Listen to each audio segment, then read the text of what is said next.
Nah, setelah sosok ini pergi, tiba-tiba muncul sesuatu yang creepy dari arah dapur, ngerayap ke arah lorong. Dimana pada saat itu gue masih di sekitar sana. Sosoknya mirip kuntilanak, ngerayap dari arah dapur, kayak kayang.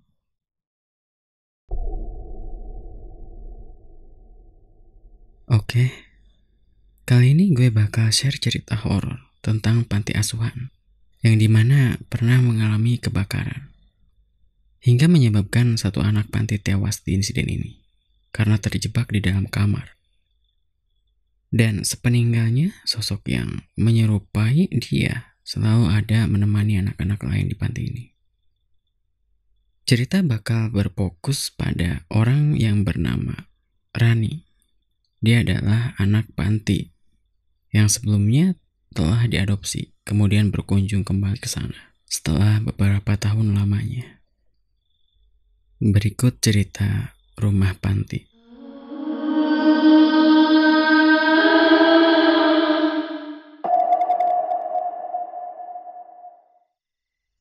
Hai, sebut aja nama gue Rani. Gue adalah salah satu anak yang diadopsi dari salah satu panti asuhan. Pernah sekali gue berkunjung kembali ke panti asuhan ini untuk mengenang momen dimana gue bersama dengan yang lainnya hidup bersama-sama. Tapi sebelum kunjungan ini, ternyata panti yang sebelumnya gue tinggal itu pernah mengalami insiden, yaitu kebakaran yang mengakibatkan bangunan habis terbakar. Dan satu hal yang membuat gue sedih adalah ketika tahu kalau salah satu teman di panti meninggal di insiden ini.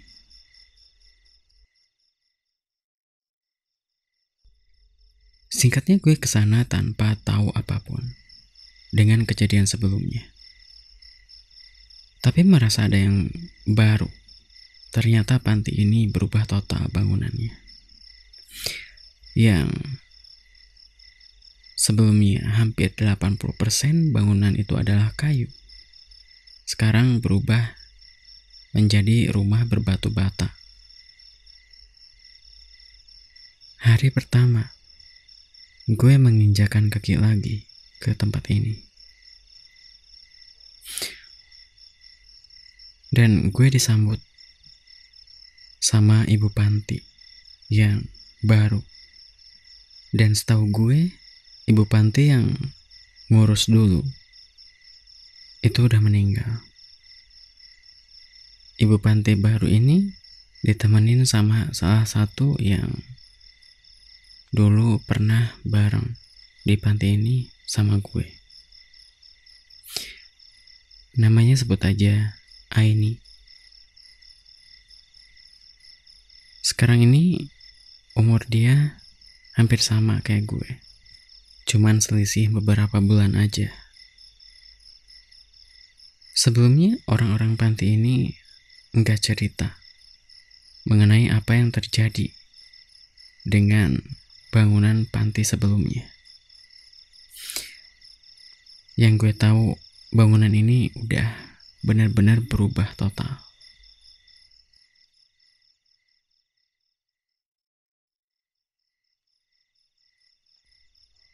Di malam itu, sebenarnya gue kedapatan ngelihat sosok anak kecil pas mau ke toilet. Dan gara-gara itu juga gue sampai gak jadi buat kesana. Mungkin kalian pikir gue terlalu berprasangka buruk tentang sosok ini, karena bisa jadi itu adalah salah satu anak panti yang hendak mau ke toilet. Tapi dari penglihatan gue itu bukan sosok manusia, melainkan mungkin sejenis hantu. Karena terlihat dari rupanya yang begitu buruk, bahkan membuat gue mual.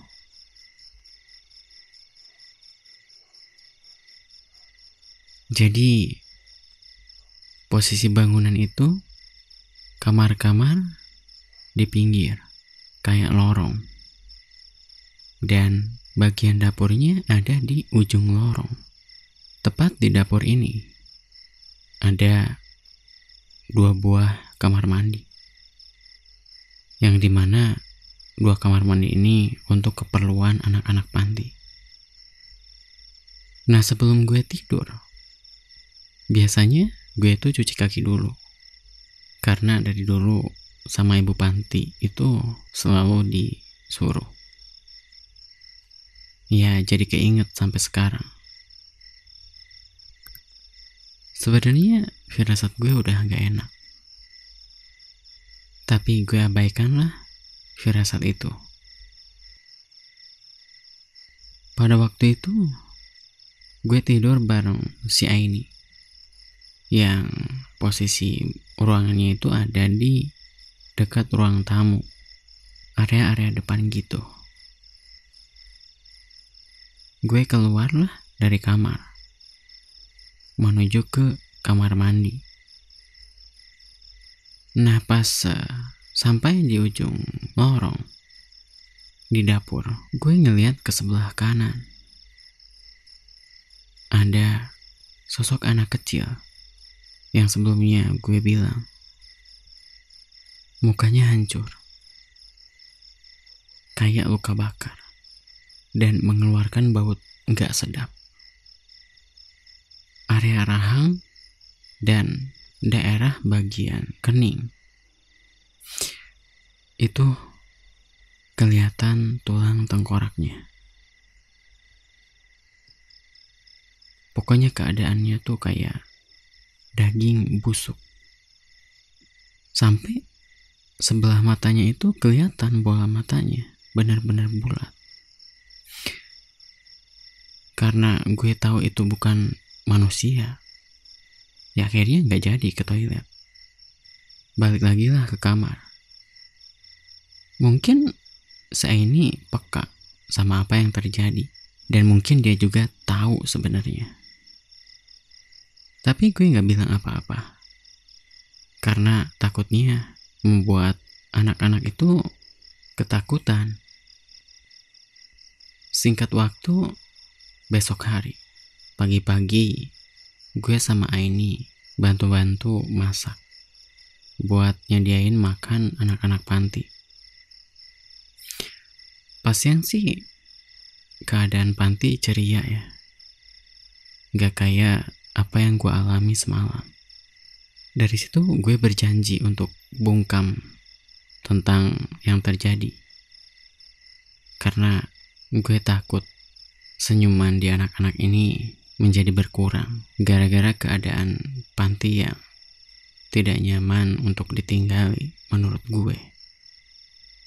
Tapi di sisi lain gue berpikir kalau kemungkinan semua yang ada di panti tahu tentang hal itu. Ya tentunya karena mereka udah tinggal lama di tempat ini. Pagi itu kita semua makan bersama. Kalau nggak salah ingat, anak-anak panti itu ada sekitar 9 orang. Dan yang tinggal di tempat itu termasuk gue, jumlahnya jadi 12 sama ibu panti. Sedikit cerita, kenapa si Aini ini nggak diadopsi sama orang lain. Mungkin dia memiliki keterikatan sama panti asuhan ini, sehingga membuat dia enggan untuk diadopsi. Apalagi mengingat ibu panti itu baik banget. Singkatnya, di jam 2 malam itu gue kebangun. Gue sempet bangunin si Aini kalau gue itu dengar suara orang ngejerit kesakitan. Takutnya ya ada anak-anak yang kesakitan gitu. Pikir gue tuh kan kayak gitu. Tapi si Aini ini malah diam aja, kayak bodo amat. Gue jadinya bingung. Kok ada anak kesakitan malah diam aja nih si Aini. Ya karena kebingungan kayak gitu, langsung cek aja kan ke tempat dimana suara itu bersumber gitu. Dan pas gue samperin suara ini, ternyata sumbernya tuh ada di atas, di rooftop, tempat pakaian-pakaian dijemur. Gue udah naruh rasa curiga. Wah ini gak bener. Pantesan si Aini diem aja.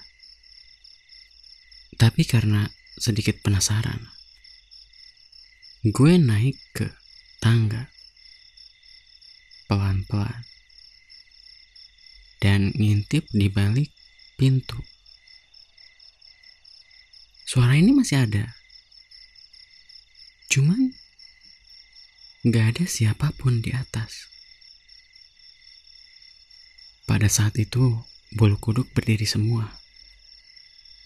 Waduh, ini suara apaan ya? Gue kebingungan di balik pintu itu. Langsunglah turun, karena kalau dipikir-pikir, jam segini suara teriakan anak kecil. Di luar lagi. Pas gue balik lagi ke kamar, gue langsung bangunin lagi nih si Aini. Langsung ngomong, nih, barusan di atas ada suara teriak anak kecil. Dengar gak? Udah, tidur aja. Gak usah dihirauin. Bingung dong dengan respon dia. Kayak udah biasa gitu.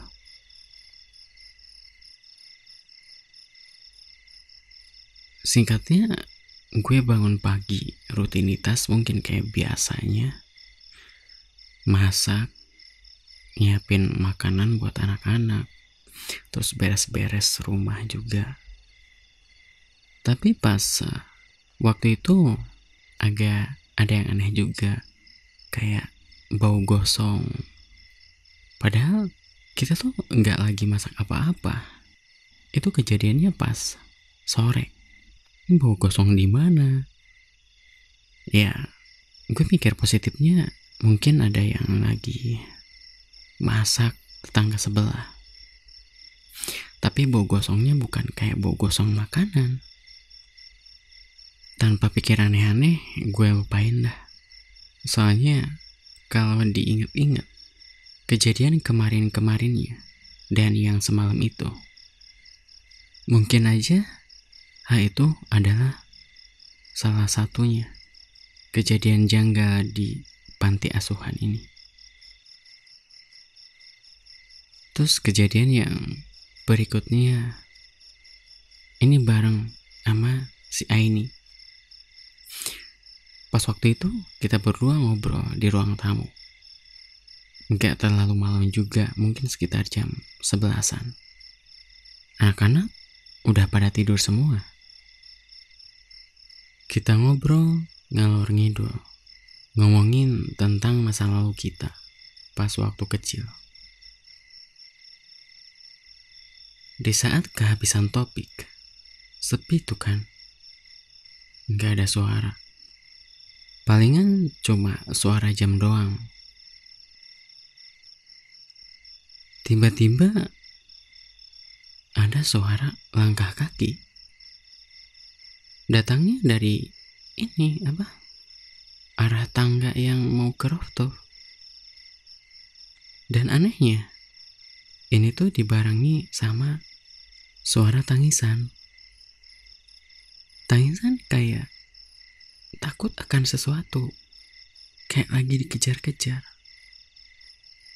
Si Aini panik dan langsung narik gue ke kamar. Ya spontan lah gue nanya, kenapa nih? Enggak apa-apa, diam di kamar dulu. Dengan sikapnya yang seperti itu, gak mungkin lah gak ada apa-apa. Gue makin curiga dengan sikapnya ini. Pasti ada sesuatu nih di panti asuhan ini. Apalagi sebelumnya gue ngelihat hal-hal yang ganjil. Dan malam berikutnya, kejadian horor terjadi lagi. Sosok ini menampakkan diri di lorong dekat kamar anak-anak. Dia mematung di depan pintu kamar. Pada saat itu gue dalam keadaan sendirian, karena gue itu hendak mau ke toilet. Ini masih siang, masih di jam 9-an. Dan yang bikin gue kaget, sosok ini ngelirik ke arah gue dan berlalu dari tempat dia berdiri ke arah tangga atas. Gue deg-degan parah, karena yang gue pikirin, takutnya pas sosok ini ngeliat ke arah gue, dia malah nyamperin. Tapi yang bikin membuat gue kaget, kejadian setelah ini. Nah, setelah sosok ini pergi, tiba-tiba muncul sesuatu yang creepy dari arah dapur, ngerayap ke arah lorong. Dimana pada saat itu gue masih di sekitar sana. Sosoknya mirip kuntilanak, ngerayap dari arah dapur kayak kayang. Itu serem banget. Gue deg-degan, kabur teriak, melompat ke arah si Aini yang pada saat itu lagi beres-beres tempat tidur. Gue nangis kejer gara-gara sosok ini. Gila, serem banget. Kukunya panjang, ngerayapnya itu kayak pelan banget, tapi meliuk-liuk kayak ular. Pakaiannya gak terlalu jelas, karena emang sebagian lampu dimatiin. Tapi kalau gak salah, mungkin putih. Setelah kejadian ini, besoknya gue tuh niat mau pamit dari panti asuhan ini, karena udah gak kuat. Tapi pada akhirnya gak jadi. Ternyata besok itu kita semua ke pemakamannya ibu panti. Ya gue terpaksa lah bermalam lagi di tempat ini. Gue bingung. Tempatnya pun emang lumayan jauh dan lumayan butuh waktu. Kita pulang dari pemakaman tuh sekitar jam 1:30. Iya, kalau nggak salah. Dan bodohnya, mungkin karena capek, gue ketiduran di sofa. Cuman nggak sampai malam, biasa.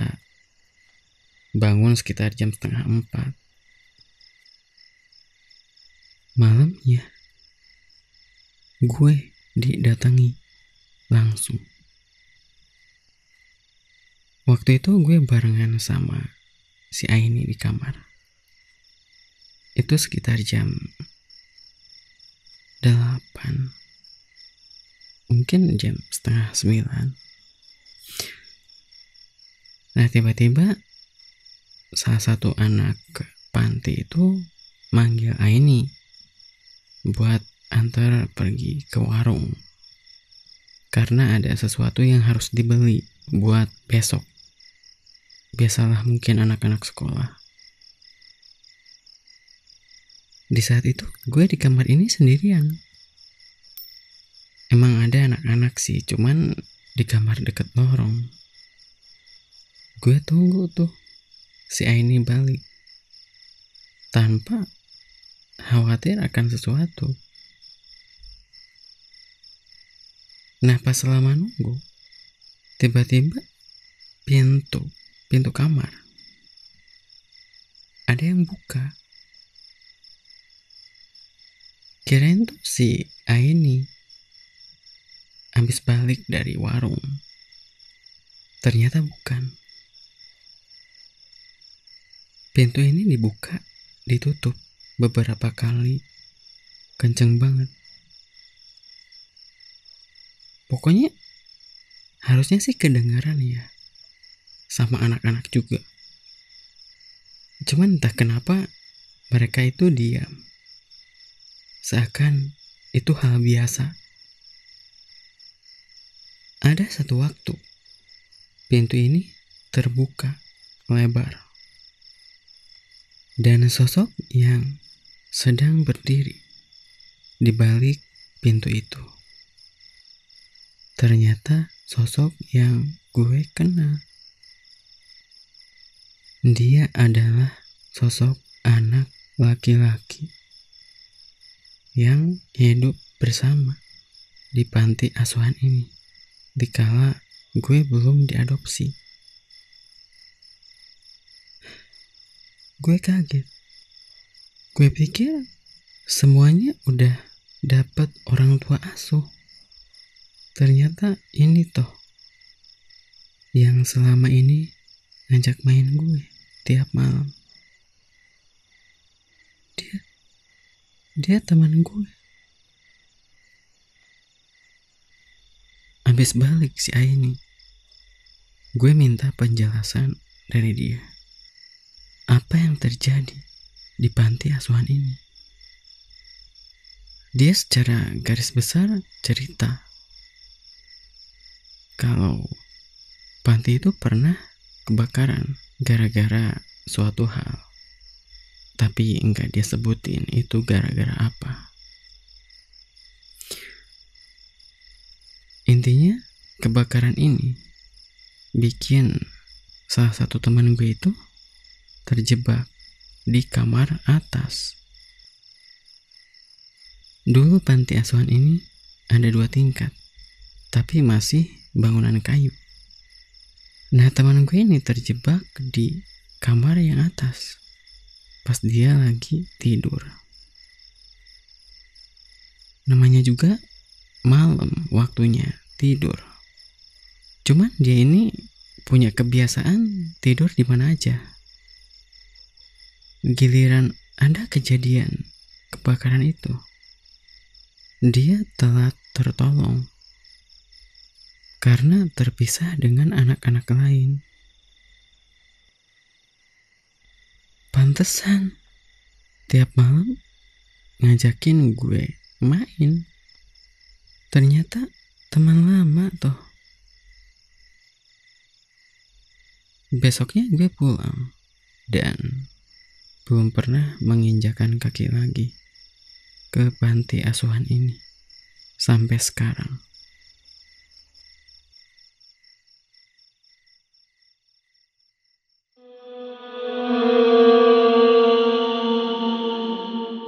Gimana menurut kalian cerita horor kali ini? Serem kan? Jangan lupa subscribe dan share ya. Oke, sekian cerita kali ini. Thanks for watching. Bye.